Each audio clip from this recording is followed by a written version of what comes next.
asambire mmanja ngati nkwala akatsika ake okha koma chuchuchu ndawapatsa ine chisomo chachikulu chotero okondedwa ine sindingachiseweretsa koma kuti ndiperekebe chimene Ambuye watipatsa. Tiyeni okondedwa tipemphere. Mwandikomera mtima Ambuye Mulungu wathu kuti ndikhoza kuyima pano ndi uthenga wanu kwa gulu lonse, kuti ndikhoza kupereka kufunika kuke nkotani kuti nkhope yanu tikhale nayo ititsogolere, kufunika kuke nkotani kuti inu Mulungu mukhale okulamulira moyo wina aliyense. Yehova kwa nthawi yayitali ngati nanufe takhala tikukupembedzani kwa nthawi zina monga mwadongosolo chabe komanso makulemekeza. Ndi pembedzero langa masana bano kuti mukhoza kuyamba lilime langa mawu amphamvu amene amuthandize mlongo wanga amayi awa kuti akhoza kuona inuyo ofunikira. Ngakhale mayi wangani wavala uniform yotere banja lake akumanga ndi mijira ya buluzi sili. Ndi pembedzero langa kuti lero lina akhoza kusinda chiganizo chakuti ndapeza mijira ya buluzi singathe kumanga banja langa, ndi Mulungu nokha mungamange banja langa popeza nkhope yanu ingapezekamo chithandizo chilipo. Ambuye ndi pembedzero langa mayi uyu amene ali ndi nkhawa akuyesa kukhala ndi mabwenzi koma chonsecho kungopemphera, amachigirika mayi amene pazopemphera koma ngati pali wina nkhalamo ndi yomwe isomuyo nkoseni mtima wake kuti akhale ndinu nayenda ndinu pena paliponse, ndi kuti mathero a moyo wake akadzafika akakhale kumwamba ndinu okhulupirika. Mu dzina la Yesu Khristu lero, amen.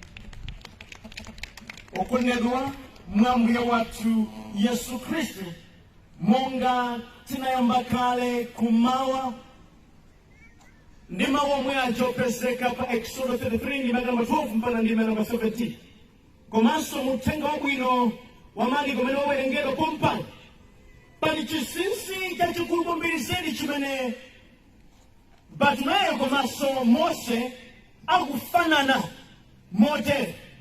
Awiri onsewa akuonetsa kuzindikira kuti pali wina wothandiza kwambiri zedi amene akangoponyera ndi amenewo chawo palibe.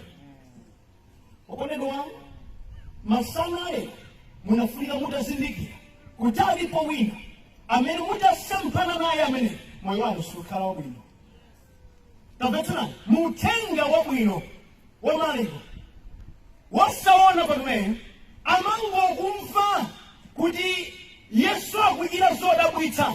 Siku lina adakumana mchisomo kunena kuti anamva wanthu akuyenda mbiri nafunsa kwabwino kuti muli zutani, akuti Yesu nazadutsa pano auhaka mwayuda ndiuliwoti ndi umene wakuti ine vuto langali ndikhoza kuthandizika, mwayi wanga ndi uyu. Ndimulati muone sadachite manyazi, adakuwa yekha akuti Yesu mwana wa Davide ine mundiyire chifundo. Baibulo likuti ena adayesa kumwetsa koma sadamve. Ndimati ndikamve nanu za vuto lanu mukadikira wina ilakwa.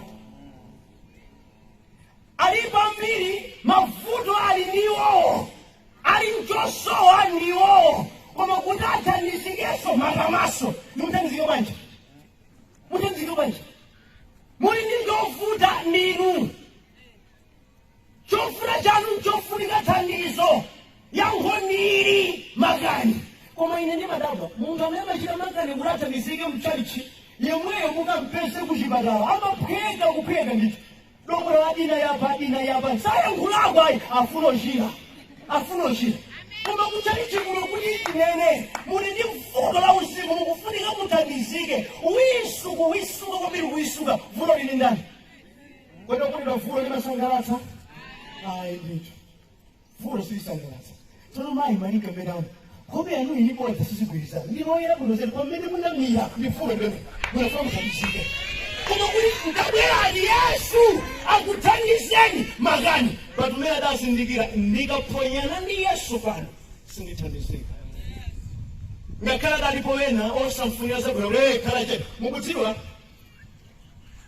chichwa chimene wekafetsapo ndamene amadzionera maliro amene sakafetsepo amawisangiza thambwala.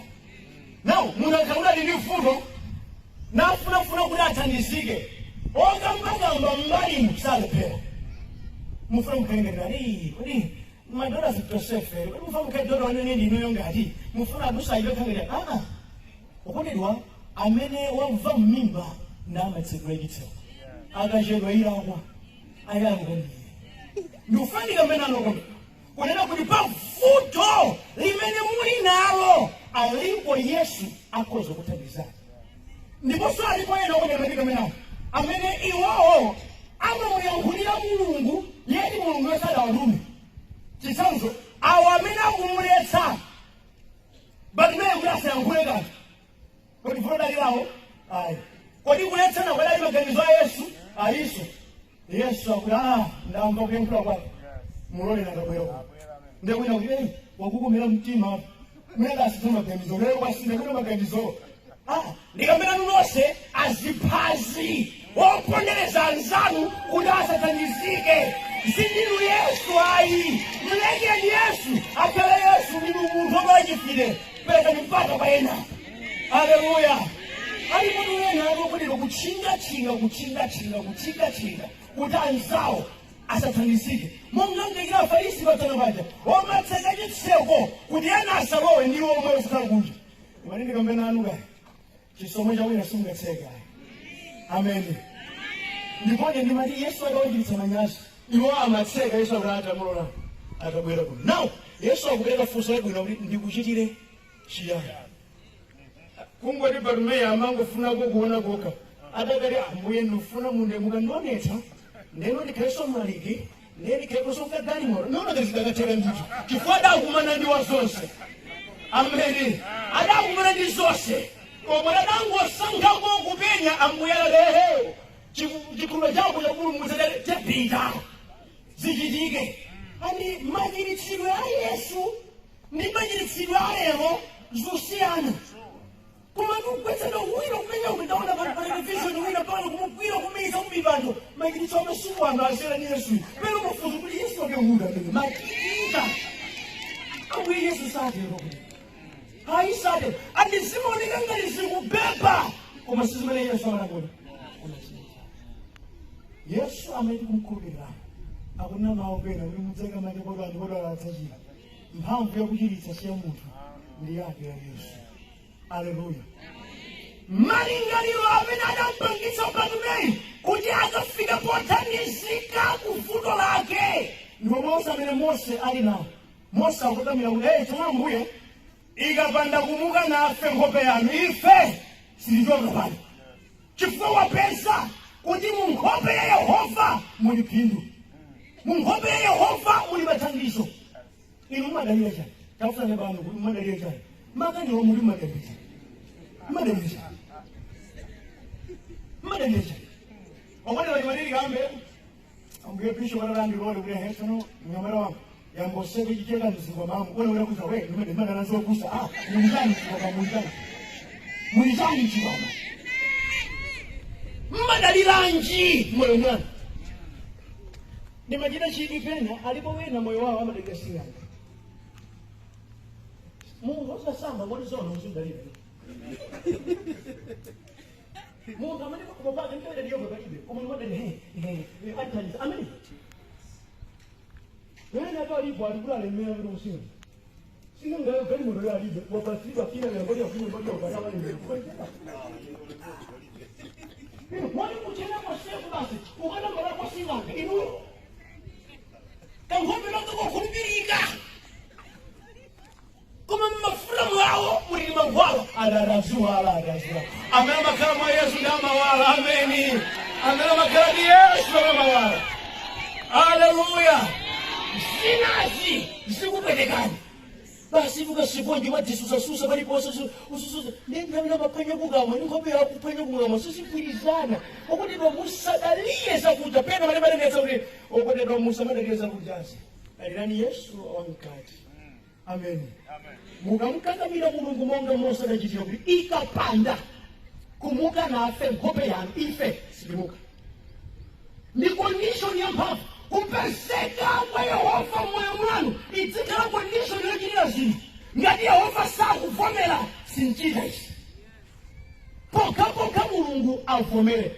Ndeni malini kufuseni machitidwe anu zonse amavomera nchauta kuri mudzivala mudzanovalira muja nchautaso kwapeza nuzivanga zokhulupirika ababa koma kuti tipite kushawa nomwenu nyimbo ya Dolika nomwenu pano ndidota ujayo kingi wake ulitso pano kukwati nomwenu mtima wanga kunyamuka nyimbo koma akondedwa ayiwalaso ndinatota amene atisipa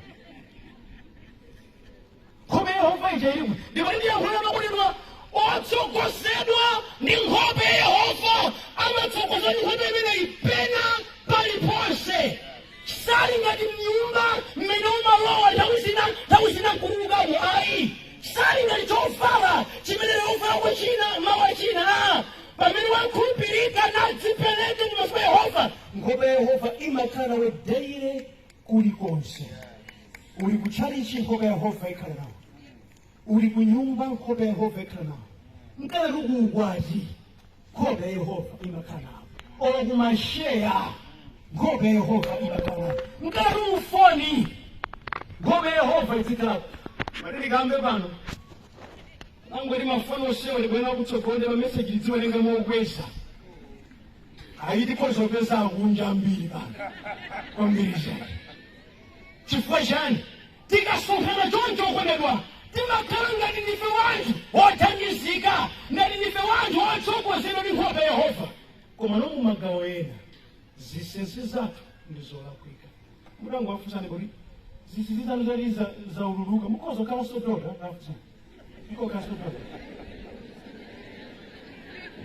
azolika ramubuya nani nifuseso zisisi zanu zinalina kuti zavumbuluka mukhoza khala asoni ena ukana uya yaona mtima ndito kondedwa tili ndi madokosolo athu ampingo ambuye nkumalemekezeka ndivomere sazibambo onse okhulupirika zoonadi komano azimayi wena ndi amene amapangitsa kuti azibambo onse okhulupirike chifukwa nkhope ya Yehova m'banjamo sipezeka mbava tereri yoba m'matumba amuna wake ndi poka chako pesa ndalama oyiwala bambo kutenga ufusa bambo inaika mwene 10,000 laya sinduzidziwa mwene mwina munangolota masiku anyamati ndalama yavuta ayi mbava yeni koma bhairana goyamba ndachimava bhairana chimbava chelako mwene nkhope ya Yehova ili ameni mutichifusa muchimene ndikuchitachi nkhope ya Yehova ili kuti mukudziwa chani pokhala ife akhristu timati tili mwake mwa Yesu ndi Yesu ali mwa ife ndipo monga Bartumeyo adathandizidwa kukhungula iwe nafenso tidathandizidwa kukhungula uzimu ndipo omasulidwa Yesu amene adatiwombola ali mukati mwathu tikamachita kena kalikonse timachita ngati mwana wa Mulungu mumayankhula ngati mwana wa Mulungu ena tumulipo apo zodi yakisingambe kwacho kulalata kabisa kodi mwana wa Mulungu watundu wanji wolalata ena mulipo muli ndi maudani ndi abale wanu langa lokolokali ili chaka sinzakwenda apo kupo pako koma ndiwe doda ubweme iweyo Mulungu wake utoko nkhope ya Yehova muzoka mbirana zakwanu idapita kuti ena tu muchilokozeka mvula yubwerayi munda umene mulime mwachita kulanda siwanu ayi ne mukuyembekeza kuti Ambuye akudalitsani uzimu uli kuti mukudziwa chano kondedwa tikapanda ife kuthandizika sitinyamula uthenga kuti Yesu amathandiza chifukwa Bartumeyo atathandizika ngati adakumanaso ndi akhungu ena ndikuyembekeza ndi kukhulupirira adali chilimbikiso kwa iwo kuti inenso ndinali wakhungu koma Yesu wandionetsa mutakumana ndi Yesu inu mukhoza kuthandizika mafuto tili nawo mu mpingo lero ndi dziyanthu dzongokhala mu mpingo dzosathandizika dzangosintha malo ochimwira kala amashimwa ali kuchikunja lero akuchimwa mwasimati muchaichi simayangula ndiwene kuchedi ichi ndawina ndikuchoka kuchedi chikwatu ndidakumana ndiwina oletsera adandiuza mawa kuti mbusai uzauza Kristo wako wazima ngako church chako chifukwa mawanda ukula zedi ine Kristo anga so kweso mwaso ausakane iwe ena na wasia upo ndidachita manyazi ndikumangira confront ndi munthu kwa uchini funso langa ngati mukhalanso inu okachibwa ndi ajawa kodi ajawa angalape mtima angalape mtima inuyo namene mupangira upangiri woyipa iwo aleka munagowa aleke alonjera alole amene aja alole tipanjira mumwete lumane tipa angalape mtima nenda nyamuwauza sande ndauza Khristu wanga kwadandaulira kuti Khristu inu navaru wina oledzera mali muwamugulitsa nyera pano maina ananichulira kwa musinchula kambaka ulemu kumatugudzi wanga amene wali mu church mwendo umodzi mwendo wina ndakunja terefu akukhala nawo maonekedwe achipembedzo mphamvu yake adayikana kalekale simungakhale umboni pa ena ndi moyo wako umenewo sizingatero alipoti ena amanena kuti adora ajawo akakati alowa kumwamba ndikuti ineyo ndikalowa kutuluka kulowa kutulukaso fa ineyo nkhasako ndiwo aja chifukwa amadziwa zisisi zangu koma iye amene akuyenda ndi Yehova ndipo adathandizika moyo wako makhala mfumu kwambiri zetu ameni moyo wako makhala mfumu funso langa kwa neba tafuna aneba mudathandizikadi kuvulo lijali inuyo tafusa mudathandizika mwina arutuka mbaine zizolenga zantabwala olokuja tukugona kuja ena otsimva aliko sanga gone papa tonje ai abona nchimarire sichini abatsimwe sukumira ai sabri abye kuyonetsero ulenda ubalele chimangiri cha John ndemo umbonda rukudeza kulesipaso ai ile Yehova ndimene mwana ikubilizeni anatsiwa kuti ndilamba madziwa wangu ikweza pa marenga ulele kuti muphunzire moyo wodzichepetsa ukutidwa iye amene ali ndi Yesu adathandizika ku moyo wamatama zimaoneka ngati kale mmalongolola zedi tsopano popeza muli ndi Yesu simukhala solongolola ngati kale muli ndi vuto lina lake lakuba tsopano muli ndi Yesu simuchitanso sitipitiriza zokuchimwa pamene tili mwa Yesu ali kodi zimene Bartumeyo amachita kamba kosaona tsopano kuti waona apitirizebe kale amapempha popeza adali wakhungu apemphaso popeza kuona nekuti uwayamba moyo yenu watsopano kale mmanama musadambe dota udakanamabe udota ulipo udakaje kuno mayiwa udakatambabe siba masiku ano kumasuka kwazi mayiwa nokonda Yesu koda bwitsa katona nkoni chikondi chiri kwani okona akhale ukandakata manje pamunoza kukanda kubanja pamunoza pamunoza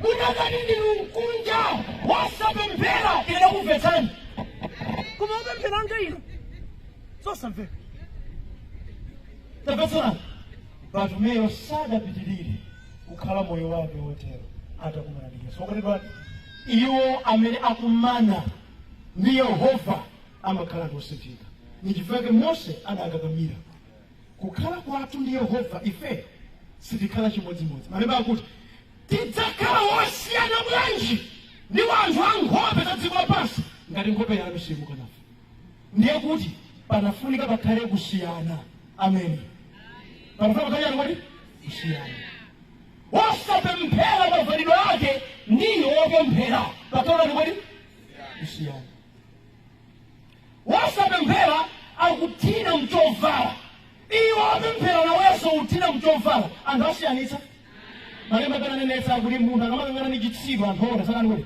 sasiyanitsa chovala cha hule ndi chovala cha dota tirani kuti chisiyani. Ife amene tabadwaka nthawi ya ngwazi ife akuluakulufe kale zimatere chovala chikathina timapita kwa aterala kuti akachikonze akagulitse. Leroli mzimayi mkulukulu ndakumathina mchovala akuti fashion. Mudakatiri kwanuso mmavala chonchi kwezi ambiri atabwera kwa Ambuye koma no indikazanaso palipo mwana waso ona kuti kuyesa kazi tinapo nditi kuyesayesa kuda ngono kuyesayesako usachita uyesayesako pe mukuganiza ngati kuti akunja abwera bwanji kwa Ambuye mote tamvetsera pakhale urali kodi mmene wasapemphera akuperekera ulengu banja lake ndino opemphera pakhale kusiyana. Mose adalakalaka kusiyana nkhope yanine kumunga nafe sitifanana chifukwa ali ndife ngwa mkulu kuposa wa dziko. Ngati nkhope yanilunga ndife tikhala amphamvu dziko likoza kuderera koma ali ndife ndi wamkulu. Amen. Pakhale kusiyana. Chimene chimandipetsa ulesi ndinakamba kale mmawa ndikunena kuti anthu ambiri ife timaganiza ngati kuti kukhala mwa Ambuye kusaganiza ndikusaganiza zambiri kumangochita mododowala zinthu atikoti mapemphera sikuti ndawena kuti mudzimvera bwino ndikunena kuti muzifuna zovala ayi sindikutenaso ndifana aliposowena amanamizira uzimu malombo pasikira lofala chitumba ali unamizira uzimu ayi mkufunaso kwa nzeru za maganizo sichoncho iya koma kuti kuchita zinthu moyenera popeza Yesu adalimasula. Kati limodzi kaya linakambanso kuti sizoona kuti mzimayi ameneno ali ndi Yesu adzika niyo kutisamalira ali chifukwa cha Yesu ayi nakambanso kuti ena mwina ndifundo la ndalama ngasi kutisamalirako kumafunika makobidi koma ndikuti tidzikira zinthu moyenera makulingana ndi chisomo chimene Ambuye Mulungu wathu watipatsa. Tidzikhala ife anzeru ndikuonetsera nzeru zimene Mulungu wathu adatipatsa. Komaliza ndiye akabale wanga Mulungu akutsimikiza ndi Mose kuti mbamba mterali ine ndidzamuka nawo. Ndekuti Mulungu adakopekanso mtima ndi moyo imene Mose amalali kuti amakhalika. Komanso monga Yesu adachita kwa Barnabé adakhudzika mtima zimene zinthu ziwiri zosiyana mote Mose adakhala natumikirako ndipo kumvera kwake Ambuye adakondwerako nako. Komanso Barnabé ngakhale sadaonekere kuti adatumikirako pena koma kukakamira kwake kudamugwira mtima Yehova namkomera mtima Yesu Khristu namthandiza. Ndikufuna ndiputse chiyani khalani munthu wochilimika pa dzina la Yesu yemweyo. Amen. Khalani wochilimika mupangeso kuti kumwamba kukamadalira kudzidalira konani kwe inuyo tauzani kuti ayi chitankozoli kumwamba kuzikudalira tauzani amusawaope sanga kumenyeni musawaope amasuleni amene adzikudalirani kumwamba. Mukati mukufuna mupemphere Yehova azili mwana wanga uyo akufuna nani kodi apemphere ndichera khutu pemphero lake. Neni mali ndibwereze Yehova sachera khutu kwa wanthu amene amachita kasakaniza. Phunzirani kudziwa kuti mikisa ndi machi amagwira kuzovala osati kuzimu amagwira kuzovala. Chifukwa kuti Mose adakakamira adadziwa tilibezo thandizo lina ndi Yehova yekhayi ngakhale Mulungu mwini sadamkane adamvomera kuti pali amene ali madzulano tili ndi Mulungu wovomerana nake. Haleluya. Tili ndi Mulungu wovomerana nake sangatitayo ayi ndithu mukapeza fundo dziwani tili ndi Mulungu wovomerana nake sangatitayo. ena ndi makababa mulungu sadaya wake udapemphera tsono supemphera mkomwe mwabwera mulungu sadaya wake ndiye wapemphera ayi pempherani onetserani kuti Yehova ndi mulungu wanu, Yehova ndi tate wanu. Ziperekeni. Haleluya. Nthawi zina zikhoza kutheka kuti tikhoza kukumana ndi mavuto koma dziwani monga Mose akunena mawu, ngati nkhope ya Ambuye imukanafe tili ndi mtendere mumtima. Mukudziwa kwa munthu amene amadziwanso kuti Yehova ndiye mbuye wake, ndiye mbusa wake, alibe kusowa, masautso akamabwera satekeseka nawo, ayi alibe mantha. Tikadawerenga pa Exodo 14 pamene Aigupto amawatsatira ana a Israeli, pa verse number 10 ana a Israeli akuwaona Aigupto akubwera. Pa verse number 11 akumkalipira Mose, iwe Mose kodi watitenga ifeyo ku Igupto kuja kuti tidzafere muno, kodi kudalibe manda? Mukhoza kuona kuti mu verse number 10 chifukwa cha mantha akupemphera. Mu verse number 11 asina zochita ayamba kutukwana chifukwa muchidziwa chimene chikuwapanga drive kuti apemphere sikudziwa kuti mulungu uyu ndi tate wangayi ndi mantha. Mapemphero amantha mantha. Pemphero la chikhulupiriro limati Yehova ndine mwana wanu, imirirani ndi kundithandiza ndipo mulungu amathandiza. Ameni. Musapemphere chifukwa cha mantha. Ayi, pempherani chifukwa cha kukhulupirira kuti mulungu wanu ndi wamphamvu.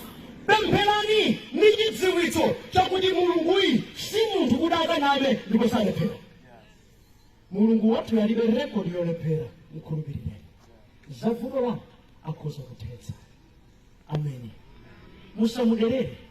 Ndiye mweyi mulungu uja adang'amba madzi Aisraeli nawoloka bwino. Ndiye mweyi mulungu wake amene adapereka chakudya mchipululu. Ndiye mweyi mulungu wake anadutsa madzi muthathwe. Sangalephere ndi moyo wake. Mkhulupirireni.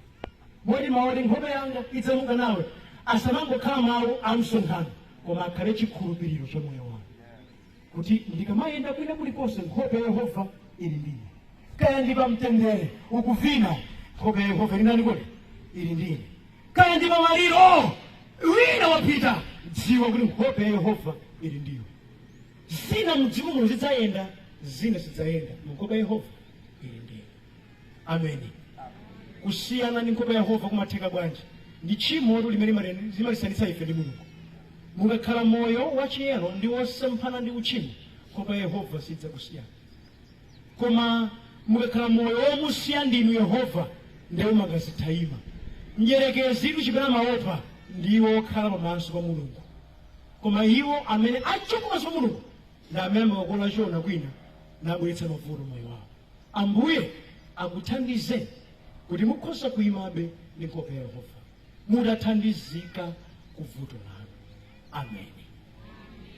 Ndikupemphera konero kuti muyimirire kuti ndikupempherereni azimayi anga nonse kuti Ambuye akuthandizeni. Tiye tiyimirire.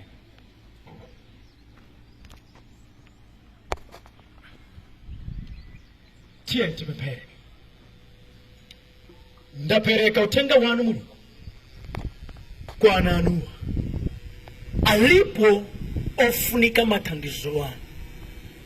Alipo azimayi Ambuye amene monga adalili Bartumeyu wakhungu enaso khungulo ali nalo. Amataka pesa zochepa, amathera chisawawa chifukwa sadziwa za mawa ndipo sapanga plani za mawa mpaka akuyenda moyo wokulukutika ndi wokanika kutumikirani. Alipo ena ndi akhungu atate ndipo amalimbikira zonse wathandiza pa moyo wauzimu. Ndikupemphera monga mudamuthandiza Bartumeyu, thandizani mioyo yawo mu dzina la Yesu Khristu. Yehova ena ngokhumata kamba kamasautso ankhani amene ena alosiya ku nyumba. Ngakhale mawuwa akumveka mkati mwa mtima muli nkhawa, ndikafikira potani chifukwa ngakhale bulangete limene banja lawo lilibe nkhawa ndi yayikulu. Ndikupemphera mulungu apatseni kulimbika mtima kuti pamene akhulupirira dzina lanu ndi kuti nkhope yanu ilawo limodzi kena kalikonse nkotheka ndipo pamene akukakamira pezekani moyo mwawo monga Mose adachitira kupanga chiganizo chakuti ngati mulungu simumuka nafenso sitiyenda, likhale khumbo lawo la tsiku ndi tsiku lakuyenda nanu mukukhulupirika, lakufuna nkhope yanu ndi lakuchita chifuniro chanu ngati mzimayi. Asatengeke ndi za dziko lapansi zonama zongofuna kubweretsa mavuto. Azindikire njelekezo kuti ndikupha, kumba ndi kuwononga. Yehova ayimebe ndinu munyengo zoopsa, akhazikike mumaso panu ndi kuyimebe chile mumaso panu na agonjetsa zonse, amenyereni nkhondo zonse Ambuye ndi kusintha mitima yawo. Chomwe liangawa ngofuna kumasulidwa, mizimu yoyipa imawasautsa. Mulungu wokhulupirika monga mudamasula mbiri wachita chifundo, awaso achiteni chifundo mu dzina la Yesu Khristu kapena. Amen. Sentikale banso kondero. Ndipo Ambuye akudalitseni.